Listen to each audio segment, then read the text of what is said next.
Hello तो welcome to ICM channel. आज हमसे डिस्कस करने वाले यहाँ पे दो स्टॉक के बारे में। पहला आपका होने वाला IEX और दूसरा आपका होगा अदानी इंटरप्राइजेस। तो इस वीडियो को जरूर से अंत तक देखो, लेकिन उससे पहले इस चैनल को आप सब्सक्राइब कर सकते हो और इस वीडियो को लाइक करना यदि आपको ये वीडियो पसंद आए। तो चलो फिर डिस्कस करते हैं पहले IEX के बारे में।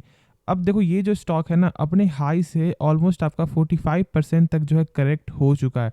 यानी इतना ज़्यादा यहाँ पे गिरावट है कि लोग इतना ज़्यादा अभी डर रहे, इतना ज़्यादा लोग यहाँ पे पैनिक क्रिएट कर रहे हैं कि अब ये कंपनी डूब जाएगी। लेकिन हम सब यहाँ पे इसके बारे में जानेंगे, क्या सच में कंपनी डूब जाएगी क्या, और ख़ास तौर से इस कंपनी कुछ फंडामेंटल भी देखेंगे। तो ऐसे तो मैं इस स्टॉक के बारे में मैंने बहुत सारे वीडियो मैंने आपको डाला है फंडामेंटल, लेकिन कुछ बेसिक फंडामेंटल देखेंगे क्योंकि देखो बहुत से लोग यहाँ पे नए दिखते हैं और उनको ये जानना जरूरी है कि कंपनी आपको अंदर से कितना ख़राब है और कितना अच्छा है, तो उसके बारे में नॉलेज होना चाहिए। तो हमसे उसके बारे में थोड़ा आपको डिस्कस करेंगे।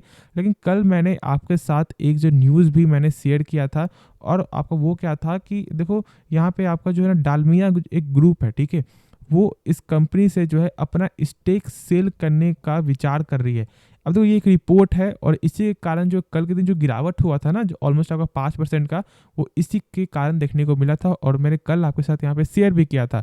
तो आप एक बार कल जाके ज़रूर से आप चेकआउट कर सकते हो, ठीक है। तो इस ग्रुप के कारण यहाँ पे थोड़ा जो गिरावट देखने को मिला। फिर आज जो गिरावट है ना, वो आपका हुआ है टेक्निकल बेसिस से।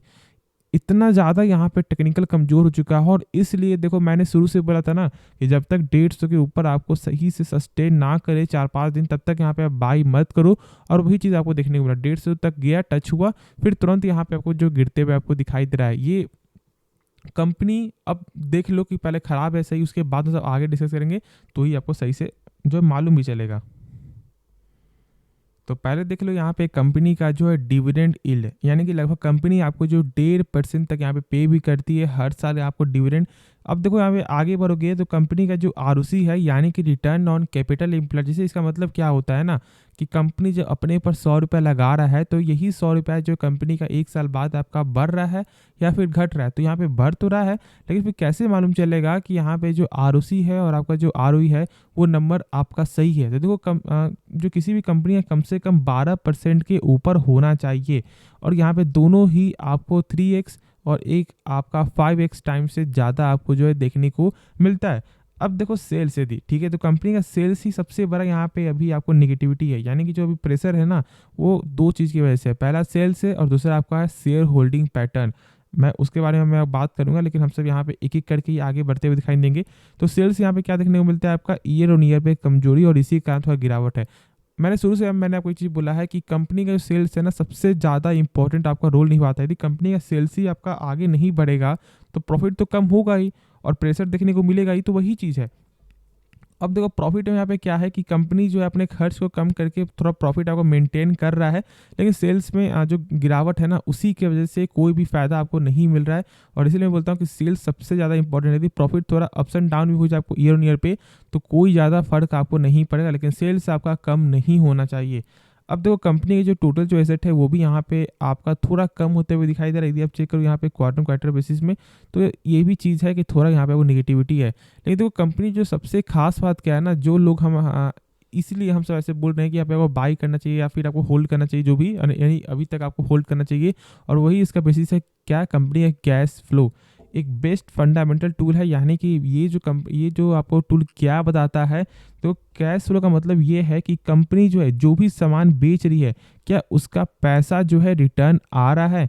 यानी कि देखो पहले क्या होता था कि बहुत सारी कंपनी आपको लगातार माल दिखा रही है कि हाँ इस सेल्स पे सेल्स हो रहा है, प्रॉफिट बढ़ रहा है, लेकिन अंदर कुछ जो है पैसा आपको आता ही नहीं था। तो बहुत सारी कंपनी ऐसे भी आपको लोगों को यहाँ पे बर्बाद की है। तो इसलिए यहाँ पे आपको ये चीज़ ज़रूर देखना है। और देखो चेक करने क्या तरीका होता है, इस नंबर देखो कितना है आपका 788 करोड़ ना, इस नंबर से कम होना चाहिए टोटल प्रॉफिट। तो चलो फिर चेक कर लेते हैं यहाँ पे, तो क्या देखने को मिलता है आपका यहाँ पे 213 करोड़, यानी कंपनी का जो कैश फ्लो है वो 700 से कम है, यानी कि आपका पॉजिटिव है। अब देखो कैश फ्लो आपका जो है ना, दो चीज़ और है, यानी कि आपका दो अभी जो मैंने बताया था वो आपका फर्स्ट वाला था, और जो सेकंड जो थर्ड है उसका मतलब ये है कि जहाँ पे कंपनी ने पैसा इन्वेस्ट किया हुआ है क्या उससे कुछ पैसा आ रहा है, जहाँ पे फाइनेंस किया है उससे कुछ पैसा आ रहा है। तो दोनों जगह से आपको निगेटिव है, लेकिन चलो इससे कोई मतलब नहीं है। मतलब यही है कि जो सेल्स हो रहा है क्या, उससे कुछ पैसा आ रहा है नहीं आ रहा है। अब जानते हो कि आपको हाल ही फिलहाल में आपका जो सरकार का आपको बयान भी क्या आया था कि जो भी कोल बेस्ड जो पावर प्लांट है वो अपने हाई कैपेसिटी में काम करे, क्योंकि डिमांड आपका बढ़ते हुए दिखाई देगा। और तेज़ी हुआ, लेकिन तेज़ी जो है ना वो आपको पानी की तरह शांत हो गया। यानी कि पहले तो ऐसा लगा कि बहुत ज़्यादा यहाँ पे आपको जो लहर आपको आने वाला है, यानी कि एक आपको बड़ा तेज़ी आपको आते हुए दिखाई देगा, एक बड़ा लहर, लेकिन फिर यहाँ पे धीरे धीरे आपको शांत हो गया और उसी बेसिस पे स्टॉक भी चलते हुए आपको दिखाई दे रहा है। बायोविक से कुछ खास पता क्यों नहीं है। देखो बायोविक दो तरह का होता है, पहला आपका होता है ओपन और दूसरा आपका होता है टेंडर। और ओपन था ये, यानी कि ओपन रूट के जरिए आपको हुआ था, यानी कि कंपनी मान लो फिक्स कर दी प्राइस यहाँ पे 180 का, तो ऐसा नहीं कि वो 180 के प्राइस में बाई करेगी, नहीं। जब उससे यहाँ पे आपको मिलेंगे सेलर, तब वो यहाँ पे बाई करना स्टार्ट कर देगा, यानी कि 130 से बाई कर लेगी, 125 से बाई कर लेगी, 140 से बाई कर लेगी, जब उससे यहाँ पे बेचने वाले लोग आपको मिल जाते हैं। इसलिए कोई ज़्यादा फायदा होता नहीं। लेकिन आपको टेंडर में क्या होता है कि कंपनी ने फिक्स कर दिया प्राइस कि नहीं, हम सब यहाँ पे बाई करेंगे 180 के प्राइस में, तो 180 के प्राइस में ही बाई करेगी, या फिर वो टारगेट जब आएगा तो बाई करेगी। अब आपको क्या लग रहा है कि उस दिन ये बेचने वाले लोग यदि आपको नहीं मिलते, यानी कि उस दिन यदि इतना वॉल्यूम आपको देखने को नहीं मिलता, तब तो देखो आपके पोर्टफोलियो से कंपनी ले लेगी जितना उनका यहाँ पे नीड है, 1% 2% का, और उसका पैसा आपको जो रिफंड कर दिया जाएगा आपके बैंक अकाउंट में। इसीलिए टेंडर में जो है ना ज़्यादा गेन देखने को मिलता है, और हम सब यहाँ पे इसको एक अच्छा यहाँ पे रूट आपको मानते हैं, ठीक है। अब देखो आगे देखो कंपनी का जो आपका पैटर्न है वो क्या है कि आपका एफआई से जो स्टेक है ना वो यहाँ पे कम होते हुए दिखाई दे रहा है, यानी कि फॉरेन का जो है स्टेक है वो यहाँ पे कम हो रहा है। देखो लगातार आपका जो है ऑलमोस्ट आपका 35 से 36% जो स्टेक था, ठीक है, 2021 में, वो अब घट घट कर यहाँ पे 15.5% से नीचे आपको चला गया है। और क्वार्टर भी यहाँ पे कमजोरी ही है, और यही सबसे बड़ा यहाँ पे डर वाली बात है। और खास देखोगे यहाँ पे अगर पब्लिक जो होल्डिंग है यहाँ पे लगातार बढ़ रहा है। देखो पब्लिक होल्डिंग लगातार बनना ना ये सही चीज़ नहीं है। बहुत से लोग क्या देखते हैं कि यार पब्लिक होल्डिंग यहाँ पे 60% है, नहीं, पब्लिक होल्डिंग कम से कम 25% आपका होना चाहिए, ऐसा यहाँ पे आपका ट्रैक रिकॉर्ड होता है। लेकिन थोड़ा कम भी है, देखो दिक्कत वाली कोई बात नहीं है, लेकिन इतना ज़्यादा नहीं होना चाहिए, ठीक है। तो अब क्या करो, देखो जब तक इसका लेवल आपको 150 के ऊपर आपको नहीं जाता है तब तक अभी बाई मत करो। और जब 150 के ऊपर कम से कम 4 से 5 दिन थोड़ा उसको सस्टेन होने, तो उसके बाद ही बाई करना, ठीक है। कंपनी खराब नहीं, देखो कंपनी सही है। देखो मैंने बताया ना कि कैश फ्लो यहाँ पे सही है, इसका जो सेल्स में खराबी है, लेकिन आरओसी आरओई ये आपको सही देखने को मिलता है। आपको हो क्या रहा है कि देखो यदि 3 चीज़ सही है तो 3 चीज़ खराब भी है, तो अभी ये बीच में भी चल रहा है, लेकिन पहले ऐसा बिल्कुल भी नहीं था, ठीक है। तो अभी थोड़ा वेट कर लो, बाकी एवरेज अभी मत करो, लेकिन आगे आपका डिसीजन है, पैसा आपका है, रिस्क आपका है। लेकिन मेरे हिसाब से अभी आपको वेट करना सबसे अच्छा उपाय है, लॉन्ग टर्म के बेसिस पे भी और शॉर्ट टर्म के बेसिस पे भी। तो चलो फिर जो नेक्स्ट स्टॉक है उसके बारे में डिस्कस करते हैं। तो अब हमसे बात करेंगे यहाँ पे आपको अदानी इंटरप्राइजेस के बारे में। देखो आज भी लगभग आपको जो अदानी ग्रुप के सारे स्टॉक में यहाँ पे गिरावट देखने को मिला है, और ख़ास तौर से आपका जो एसीसी में भी यहाँ पे इतना ज़्यादा इतना ज़्यादा यहाँ पे लो जा चुका है कि कहने लायक नहीं, ठीक है। 1610 तक ये स्टॉक आपको मिल रहा है। तो बहुत सारे यहाँ पे बहुत सारे शेयर यहाँ प्रेशर देखने को मिल रहा है, यानी कि लगभग 6 स्टॉक में यहाँ पे प्रेशर है। अब हम लेकिन आज हम बात करेंगे यहाँ पे आपको जो इंटरप्राइजेस के बारे में, तो क्या बाई करना सही रहेगा क्या? समझो यहाँ पे देखो मैंने शुरू से ही बोला है कि अभी अदानी ग्रुप के सारे स्टॉक में अभी बाई मत करो, ठीक है। बार बार यहाँ पे लोग पूछ रहे हैं कि क्या सर बाई कर ले नहीं करें। देखो यदि आपको रिस्क लेना है, यदि आप ऐसा सोच रहे हो कि 5% तक हम सब आपको रिस्क ले सकते हैं, तो ज़रूर यहाँ पे आप रिस्क लो, यानी कि अपने पोर्टफोलियो का मात्र 5% ही आपको रिस्क लेना है। यदि आपको रिस्क लेने का इतना ज़्यादा मन कर रहा है, वरना इसको आप अवॉइड भी कर सकते हो।